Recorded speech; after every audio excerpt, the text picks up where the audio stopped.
Hello, நான் உங்க Jeba Christie. எல்லாரும் எப்படி இருக்கீங்க? எல்லாரும் நல்லா இருக்கீங்க நம்புறேங்க. திரும்பவும் அந்த பைபிள் டூர் வீடியோக்கு உங்கள் யாவரையும் வரவேற்கிறேன். கர்த்தர் உங்கள் யாவரையும் அபரிவிதமாக ஆசீர்வதிப்பார். ஓகே, நம்ம பைபிள் ஸ்டோரி கண்டினியூட்டி கடகடன் போயிடலாம். அதுக்கு முன்னாடி தேவன் இன்னைக்கு நமக்கு தந்திருக்கிற வார்த்தை என்னன்னு பார்ப்போங்க. சங்கீதம் 121 2வது வசனம் தான். வானத்தையும் பூமியும் உண்டாக்கின கர்த்தரிடத்திலிருந்து எனக்கு ஒத்தாசை வரும், நமக்கு ஒத்தாசை வருங்க. பைபிள் ஸ்டோரி கண்டினியூட்டி போயிடலாம். நம்ம லாஸ்ட் வீடியோவில் ஆதி ஆகமம் 4வது அதிகாரம் 15வது வசனத்தோட நம்ம முடிச்சிருந்தோம் இல்லைங்களா? ஸோ இப்போ அதனுடைய கண்டினியூட்டி 15வது வசனம் ஒரு தடவை வாசிச்சுடுறேன். அப்பொழுது கர்த்தர் அவனை நோக்கி, காயினை கொல்லுகிற எவன் மேலும் 7 பழி சுமரும் என்று சொல்லி, காயினை கண்டுபிடிக்கிறவன் எவனும் அவனை கொன்று போடாதபடிக்கும் கர்த்தர் அவன் மேல் ஒரு அடையாளத்தை போட்டார். ஸோ இது லாஸ்ட் இதில் வந்து நம்ம பார்த்தோம். காயின் வந்து அவன் கொலை செஞ்சதை வந்து தம்பியை கொலை செஞ்சிட்டோம் அப்படிங்கிறத கூட அவன் யோசிக்காம, அவனுக்கு தண்டனை வந்துருச்சு, அவனுக்கு அந்த பழி வந்துருச்சு, பாவம் வந்துருச்சு அப்படிங்கிறத தான் ஒரு செல்ஃபிஷாக அவன் யோசிக்கிறான். ஸோ முழுமையாக அவன் அந்த சாத்தானுடைய கண்ட்ரோலில் அவன் இயங்க ஆரம்பிக்கிறான். ஸோ தேவன் அவன் கொல்லப்படாதபடிக்கு அவனை வந்து மன்னிச்சு அவனுக்கு ஒரு ஐடென்டிஃபிகேஷன் மார்க் அவருக்கு போடுறாரு, காயின் கொல்லப்படாதபடிக்கு. ஸோ அடுத்த வசனம் 16வது வசனம் வாசிப்போம். அப்படியே காயின் கர்த்தருடைய சந்நிதியை விட்டு புறப்பட்டு ஏதேனுக்கு கிழக்கான நோத் என்னும் தேசத்தில் குடியிருந்தான். காயின் தன் மனைவியை அறிந்தான்.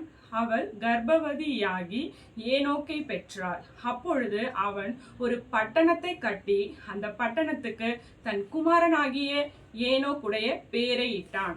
18 ஏனோக்குக்கு ஈராத் பிறந்தான். ஈராத் மெகுவேலை பெற்றான். மெகுவே மெத்துசாலாவை பெற்றான். மெத்துசாவே லாமேக்கை பெற்றான். லாமேக்கு 2 ஸ்திரீகளை விவாகம் பண்ணினான். ஒருத்திக்கு ஆதாள் என்று பேர், மற்றொருத்திக்கு சில்லாள் என்று பேர். ஓகே, தேவனுடைய சந்நிதியை விட்டு அவன் விலகி அவன் கைட்டு செய்கிற வேலையான அந்த அக்ரிகல்ச்சர் ஜாப் வந்து தேவன் அவருடைய அந்த சாபத்தின் மூலமா அது பலன் தராது என்று சொல்லி சமூகத்தை விட்டு விலகி அவன் தண்டிக்காதபடிக்கு ஒரு ஐடென்டிஃபிகேஷன் மார்க் கொடுத்து அவன் அந்த தேசத்துல இருந்து செல்கிறவனா இருக்கிறான். அது கிழக்கே இருக்கிற நோத் என்னும் பட்டணத்துக்கு அங்க போறான். அங்க போயிட்டு அவன் ஒரு பட்டணத்தையே கட்டி ஆளுகிறவனா இருக்கிறான். அந்த பட்டணத்துக்கு அவனுடைய மகனுடைய பேரை, ஏனோக்குடைய பேரை சூட்டுகிறவனா இருக்கிறான். ஸோ ஏனோக்கு அதுக்கப்புறமா அவங்களுடைய சந்ததிகள் பெருகுகிறதா இருக்கிறது. லாமேக்கு பார்த்தீங்கன்னா இங்க புதுசான ஒரு ஸ்டோரி ஒன்று வருது. ஸோ இதுல ஃபர்ஸ்ட் பார்த்தீங்கன்னா 2 ஸ்திரீகளை விவாகம் பண்ணினான். ஒருத்திக்கு ஆதாள் என்று பெயர், மற்றொருத்திக்கு சில்லாள் என்று பெயர். 23வது வசனத்தை வாசிப்போம். லாமேக்கு தன் மனைவிகளை பார்த்து, ஆதாளே சில்லாளே, நான் சொல்வதை கேளுங்கள்.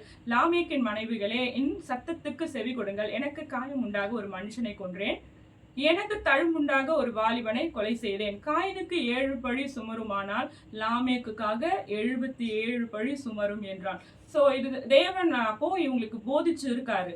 காயின் வந்து அவங்களோட சந்ததிக்கு இதெல்லாம் சொல்லி இருந்திருக்க கூடும் நினைக்கிறேன். தேவன் வந்து அவருக்கு இந்த வார்த்தையை சொல்லி அவர் அந்த இருந்து அவர் வெளியேறி அந்த பட்டணத்தை கட்டி ஆள்கிறவரா இருக்கிறாரு இல்லையா? ஸோ அப்போ என்ன ஒரு அவர் காலகட்டத்தில இருந்து அங்க வெளியேறினாரு. தேவன் அவருக்கு வந்து இந்த சாபத்துல இருந்து அவருக்கு ஒரு மன்னிப்பு கொடுத்து அந்த ஒரு வார்த்தையை சொல்லி அனுப்பினார் இல்லையா? கண்டுபிடிக்கிறவன் எவனுக்கும் 7 பழி சுமரும். ஸோ இவன் வந்து பண்ண அந்த தப்புக்கும் அவன் கொஞ்சம் கூட மனஸ்தாபப்படாம அதுக்கு கிரெடிட் கொடுத்துக்கின்றார். யோபு என்பவர் அவ்வளவு பாடுகளை அனுபவிக்கிற காலத்திலையும் அவர் தேவனை விட்டு கொடுக்காம அவர் நிச்சயமாக எந்த ஒரு செயலை செய்தாலும் அதுல ஒரு காரணம் இருக்கும்னு சொல்லிட்டு அவ்வளவு அமைதலா இருக்கு.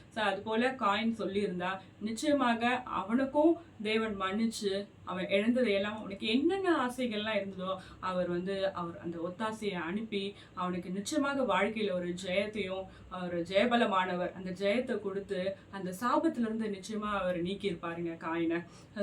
25வது வசனம். பின்னும் ஆதாம் தன் மனைவியை அறிந்தான். அவள் ஒரு குமாரனை பெற்று, காயின் கொலை செய்த ஆபேலுக்கு பதிலாக தேவன் எனக்கு வேறொரு புத்திரனை கொடுத்தார் என்று சொல்லி அவனுக்கு சேத் என்று பெயரிட்டார். சேத்துக்கு ஒரு குமாரன் பிறந்தான். அவனுக்கு ஏனோஸ் என்று பெயரிட்டான். அப்பொழுது மனுஷர் கர்த்தருடைய நாமத்தை தொழுது கொள்ள ஆரம்பித்தார்கள். ஃபர்ஸ்ட் வந்து காயின் வந்து பெறும்பொழுது ஏவாள் டெடிகேட் பண்ணுவா, சைல்டு டெடிகேஷன் நான் உங்களுக்கு சொல்லியிருந்தேன். ஸோ கடந்த ப்ரீவியஸ் வீடியோஸ்லாம் பார்த்தீங்கன்னா உங்களுக்கு அதனுடைய continuity you can catch up. So அதே போல ஆபேலுக்கு பதிலாக தேவன் இன்னொரு குமாரனை கொடுத்தான்னு சொல்லிட்டு இந்த சைல்டும் டெடிகேட் பண்றா. ஸோ அதன் மூலயமாக அவங்களுடைய அடுத்த அந்த கடவுளை தொழுது கொள்கிற சந்ததி வளருகிறதா இருக்குதுங்க. ஸோ ஃபர்ஸ்ட் நான் சொன்ன மாதிரி வானத்தையும் பூமியும் உண்டாக்கின கர்த்தரிடத்திலிருந்து எனக்கு ஒத்தாசை வரும். சரிங்களா? நம்ம எந்த ஒரு எவ்வளோ நம்ம பேக்லாக்கிங்ல போனாலும் எந்த ஒரு நம்மளே அறியாமல் செய்கிற தவறுகள் எதுவாக இருந்தாலும் நம்ம கர்த்தருடைய சமூகத்துக்கு வருகிறதுக்கு நம்ம ஒரு நாளும் வெட்கப்படாம நம்ம அவரிடத்துல மன்னிப்பு கூறுவோமானால் நிச்சயமாக தேவன் நமக்கு மன்னிக்கிறவராக இருக்கிறார். எந்த காலகட்டத்திலையும் அவர் மாறாதவராக இருக்கிறாருங்க. ஸோ அவரை தொழுது கொள்ளுகிற சந்ததி உருவாகி இருக்கிறதுங்க.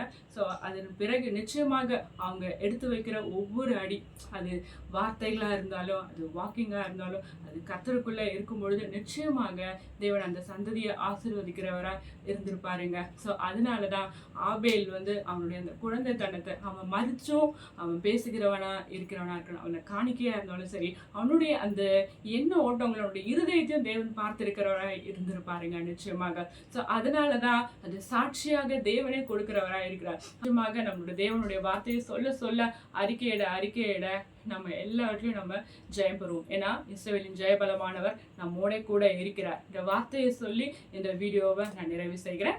அடுத்தது நம்ம 5வது அதிகாரத்துக்கு நம்ம போறோம். இன்னும் சுவாரஸ்யமான விஷயங்களை நம்ம தெரிஞ்சுக்க போறோங்க அடுத்த வீடியோவில். தேங்க்ஸ் ஃபார் வாட்சிங். God bless you all. Bye bye.